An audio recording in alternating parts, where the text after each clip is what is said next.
The blood on my hands wasn't Evan's, but it felt like it. 20 years ago, I helped bury a secret. Tonight, I'll bury a body. I was 18, and the world was a kaleidoscope of cheap beer, bad decisions, and the blinding, beautiful presence of Lena Moore. She was my anchor, my shadow, my other half. When she disappeared after the annual end-of-summer bonfire party at the old quarry, a part of me went with her. The town of Blackwood, a place built on secrets and damp earth, whispered that she'd run away. A free spirit, they said, finally unshackled. I never believed it. The night itself is a scar on my memory, a film reel with crucial frames missing. The air was thick with smoke and the sickly sweet smell of cheap whiskey. There were 5 of us who mattered: Lena, Evan Cross, Rachel Dean, Tommy Burke, and me, Mara Vale. We were the inner circle, the ones who knew too much about each other.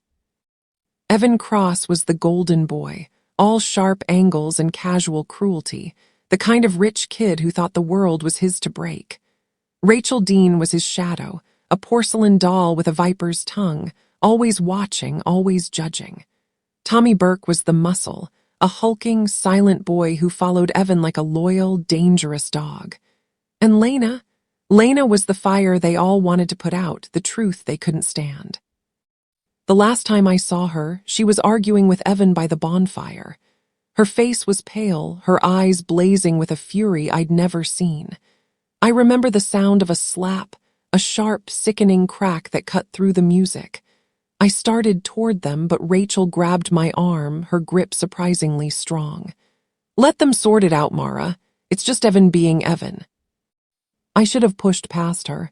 I should have saved her. The next morning, Lena was gone. Her car was still parked by the quarry road. Her phone was on her bed. The police, lazy and compliant, filed a runaway report. Evan and Rachel gave smooth, rehearsed statements. Tommy just grunted and looked at the ground. And me? I told them I'd gone to bed early, that I hadn't seen anything after midnight. It was a lie born of fear, a cowardice that would fester for 2 decades.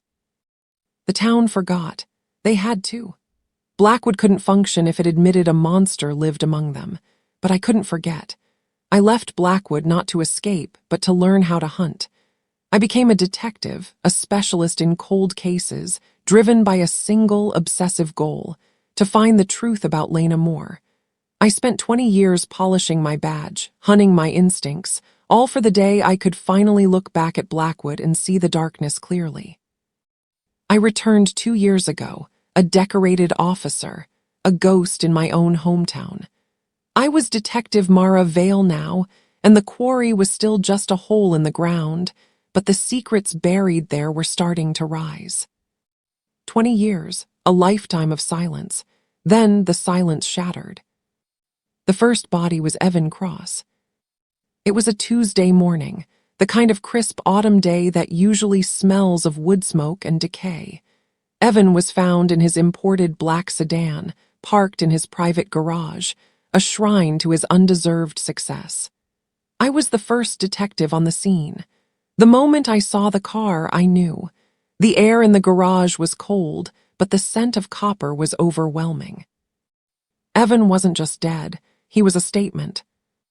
He was slumped against the driver's side door, his expensive suit soaked in his own blood. The killer hadn't just cut his throat.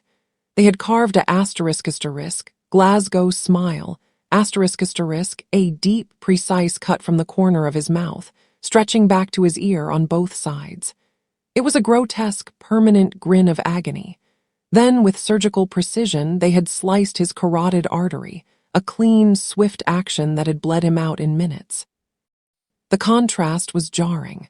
The pristine leather interior of the car, the meticulous staging, and the sheer, brutal violence of the act. "Ritualistic," my partner, Detective Miller, muttered, looking green. "No," I said, my voice flat, my eyes locked on the blood-soaked smile. "Personal. This is a message, Miller, a very old one." I knew the message. It was a mirror of the violence Lena had faced that night, a dark echo of a forgotten crime. The killer knew everything. The second murder followed a week later. Rachel Dean. Rachel had become a socialite, hosting lavish parties in her ancestral home, a monument to her ability to bury the past under layers of silk and champagne. She was found in her master bathroom, a room tiled in white marble that now looked like a butcher's shop. The official report called it poisoning, but the scene was far more disturbing. Rachel hadn't just died, she had dissolved from the inside out. The rare, untraceable toxin the killer used caused a horrific, slow death by internal liquefaction asterisk. Her skin was a sickly, translucent yellow, stretched taut over a body that had turned to fluid. She looked like a wax figure left too close to a fire, collapsing into a puddle of biological waste. The smell was indescribable, a mix of expensive perfume and putrefaction. Pinned to her chest, right over her heart, was a small, folded note. I had to use tweezers to retrieve it, my hand shaking despite my years of training. "You can't bury guilt." The note was secured with a vintage silver hat pin. I recognized it instantly. It was Lena's. Her grandmother had given it to her, a small, ornate piece of antique jewelry she always wore on her lapel. My breath hitched. The killer wasn't just connected to the past, they had a piece of Lena. I realized with a cold, sickening certainty that the deaths were not just linked to that night 20 years ago. They were that night, revisited. The killer was systematically punishing the people who had hurt Lena, and they were doing it with a level of intimate, personal cruelty that only someone who had been there could possess. The killer seemed to know everything about what happened to Lena, and they were coming for the rest of us. I started digging, not through police files, but through old memories, the kind that cling to the edges of your sanity like cobwebs. I was investigating my own past, my own complicity. I interviewed Evan's widow, a woman who looked more relieved than grieving. I spoke to Rachel's staff, who were terrified and tight-lipped. Everyone in Blackwood acted scared to talk, their eyes darting away, their silence a heavy, collective shroud. They knew the monster was back, and they knew it was one of their own. I spent my nights in the attic of my childhood home, sifting through boxes of teenage relics. Faded concert tickets, mixed CDs, and finally, a photo album Lena and I had made. Tucked into the very back, behind a picture of us at the beach, was a single, grainy, out-of-focus photograph. It was taken near the quarry, late at night, illuminated by the dying embers of the bonfire. The image was a horror show. It showed Tommy Burke and Evan Cross, their faces grim and strained. Their arms wrapped around a figure slumped between them. The figure was small, slight, and had long, dark hair. Lena. They weren't helping her. They were carrying her, dragging her, her feet trailing in the dirt, and they were heading toward the woods. My heart hammered against my ribs, a frantic, desperate bird. I had always suspected they had done something, but seeing the proof, the cold, undeniable evidence of their betrayal was a physical blow. I had lied for these monsters. I had protected them. I didn't file the photo. I couldn't. It was my evidence, my secret, and my guilt. I was Mara Vale, detective, but I was also Mara Vale, accomplice. I tried to find Tommy Burke. He was a construction foreman now, living in a dilapidated trailer park on the outskirts of town, a far cry from Evan's mansion.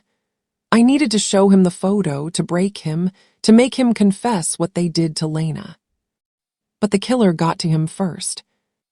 Tommy was found 2 days later. The scene was the old oak tree by the quarry, the very spot where the bonfire had raged 20 years ago. He was hanged, but this was no quick, merciful death. His body was suspended from a thick branch, swaying gently in the morning breeze. The killer had meticulously, brutally flayed him, not his whole body but his back. The skin had been peeled away from his torso, from the nape of his neck down to his waist, revealing the raw, glistening muscle and bone beneath. It was a masterpiece of grotesque anatomy. And on the ground below, arranged with a horrifying sense of artistry, was his skin, laid out in the shape of a distorted, weeping angel.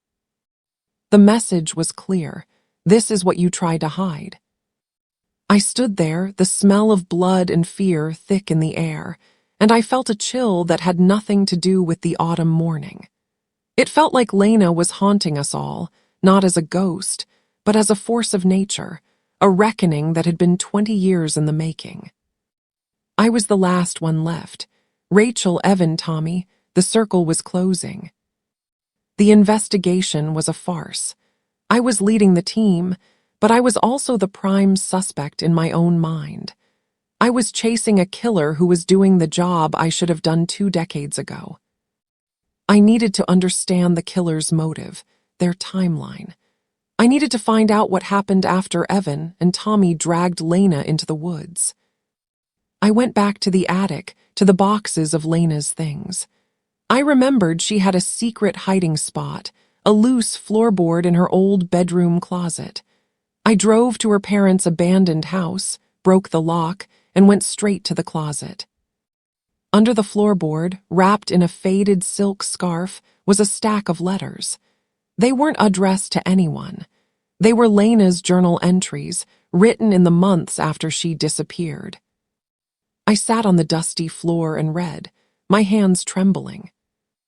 October 12th. I'm alive, barely. They left me for dead, Evan and Tommy. They thought the blow to my head was enough. They dragged me into the woods, but they didn't bury me. They just left me in the hollow like trash. October 13th. The pain is blinding. I woke up to the sound of rain. A woman found me. She lives in the old farmhouse, the one everyone says is haunted. She's a healer, a recluse. She won't call the police. She says the police are part of the town's sickness. She's right. I can't go back, not yet. I need to be strong. I need to remember. November 5th. I'm getting stronger. The woman, she calls herself Alara, is teaching me things, how to be invisible, how to be patient. I write this so I don't forget what they did. Evan, Rachel, Tommy, and Mara. Mara stood there. Mara let them. The last line hit me like a physical blow. And Mara stood there. Mara let them. It was a truth I had buried deeper than any body. Lena hadn't run away. She had been attacked and left for dead. But someone, Alara, the recluse, had saved her. Lena was alive, and she had been planning this for 20 years. I tracked the clues to the old farmhouse. It was miles outside Blackwood, nestled deep in the pines, a place of local legend and forgotten history. The house was dilapidated, the windows dark, but a thin plume of smoke rose from the chimney. I approached the house, my hand instinctively resting on the pistol holstered at my hip. I was no longer a detective. I was a participant in a final, bloody act. I pushed the creaking door open. The interior was sparse, clean, and smelled of herbs and wood smoke. In the center of the room, standing by a rough-hewn table, was a woman. She was older, of course. Her face was lined, her hair streaked with silver, but the eyes, those fierce, intelligent, burning eyes, were unmistakable. She was wearing a simple, dark dress, and her hands, which were meticulously clean, rested on a collection of antique medical instruments. She looked up, and a slow, cold smile spread across her face. "Hello, Mara," she said. Her voice was low, resonant, and utterly devoid of warmth. It was Lena, but colder, harder, alive. I dropped my bag. The air left my lungs in a rush. "Lena," I whispered, the name tasting like ash. "Don't look so shocked, Mara," she said, her voice cutting through the silence. "You always knew I was a survivor." She didn't move, but the atmosphere in the room was charged with lethal intent. I was looking at the killer, the monster who had executed 3 people with a horrifying intimacy. But I was also looking at my best friend, the girl I had mourned for 20 years. "Why?" I managed. "Why now? Why this horror?" "Horror," Lena laughed, a dry, brittle sound.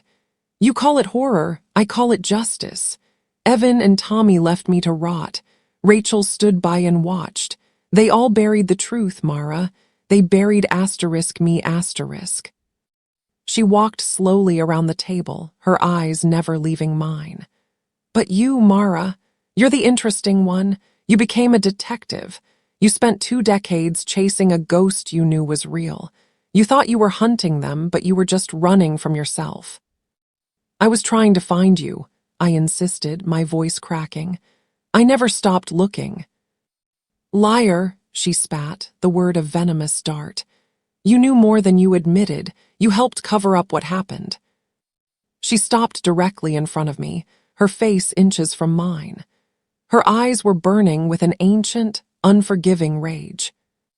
Do you remember the quarry, Mara? Do you remember the fight? Evan hit me. Tommy held me, and then you came running. You saw what they were doing. You saw the blood. My mind, the fortress I had built around that night, began to crumble. The missing frames of the film reels started to flicker back into place. I remember running toward them. I remember screaming. I remember grabbing the nearest thing, a heavy, half-burnt log from the edge of the fire pit. You tried to save me, Lena whispered, her voice dangerously soft. You swung the log trying to hit Evan, but you missed. You hit me instead. The memory slammed into me, a physical shockwave, the sickening thud, the way Lena's eyes had rolled back, the sudden, absolute silence. I hadn't just stood there. I had caused the injury that rendered her unconscious, the injury that made Evan and Tommy believe she was dead. You panicked, Lena continued, her breath hot on my face. You saw what you did. You saw the blood on the log, and when Evan and Tommy said, "We have to get rid of her, Mara, or we all go down," you didn't argue. You just stood there, paralyzed by your own guilt, your own fear. You let them drag me away. You told them you'd tell the police you went home early. You sealed my fate, Mara. You were the final betrayal. I stumbled back, my hand flying to my mouth. The horror was absolute, paralyzing. She was right. I hadn't just lied to the police. I had delivered the blow. I had enabled the cover-up. My entire life, my career, my obsession had been a desperate, elaborate lie to myself. I wasn't the victim's best friend. I was the fourth accomplice. I realized with horror she was right. I was scared and lied to the police. No, worse. I was scared and I had hurt her. Then I had lied to myself for 20 years. Lena stepped back, and in her hand, a small, antique revolver appeared, its barrel gleaming in the dim light. Evan, Rachel, Tommy, she said, ticking them off on her fingers. They paid for their sins, but you, Mara, your sin is the deepest. You killed the part of me that loved you. You get to be last. Lena, please, I begged, tears finally streaming down my face, not for my life, but for the girl I had lost and the monster I had become. It was an accident. I was trying to help. I was a kid. I've spent my life trying to fix it. Justice isn't mercy, she said, her finger tightening on the trigger. It's balance, and the scales are still heavy. She raised the gun. I knew I had seconds. My training kicked in, overriding the shock and the guilt. I lunged, not for the gun, but for her arm, using the momentum of my body to throw her off balance. We crashed into the table, sending the medical instruments scattering with a metallic clatter. The gun went off, the sound deafening in the small room. The bullet missed me, tearing a hole in the wall. We struggled on the floor, 2 women fighting over a 20-year-old betrayal. She was stronger than I expected, fueled by a lifetime of hatred. I managed to twist her wrist, forcing the gun to the side. My hand closed over the cold metal. A second shot. A sudden, sharp gasp from Lena. The struggle stopped. I looked down. The antique revolver was in my hand. Lena was staring up at me, her eyes wide, a dark, blossoming stain spreading across the front of her dark dress. Lena, I whispered, my voice a broken sound. I pulled her into my arms, cradling her head against my chest. The coldness was already setting in. The fire in her eyes was dimming, replaced by a strange, peaceful clarity. "Now you remember," she whispered, her voice barely a breath, the words a final, damning curse. And then she was gone, my best friend, the girl I had loved, the monster I had created. I sat there for a long time, the weight of her dead body in my arms, the smell of blood and wood smoke filling my nostrils. I was a detective, a killer, a survivor, and a liar. I walked out of the farmhouse and drove back to my empty apartment. I didn't call it in. I didn't file a report. I didn't need to. The case was closed. The circle was complete. I sat down at my desk, the antique revolver resting on the blotter, and picked up a pen. The paper was clean, waiting. I began to write. Not a police report, but a confession. A full, unexpurgated account of the night at the quarry, of the blow I struck, of the lie I told, of the 3 murders I had tacitly approved of, and the final, necessary murder I had just committed. I wrote until the sun rose, painting the sky in shades of blood and regret. The story ends with me writing my confession, the pen scratching against the paper, the truth finally pouring out. I look at the words, at the years of deceit laid bare, and I can't tell which one I am anymore. Am I the victim, forever haunted by the girl I accidentally hurt? Or am I the villain, the one who created the monster and then had to destroy her? The paper is the only witness. The truth is the only sentence, and the silence of Blackwood is the only verdict.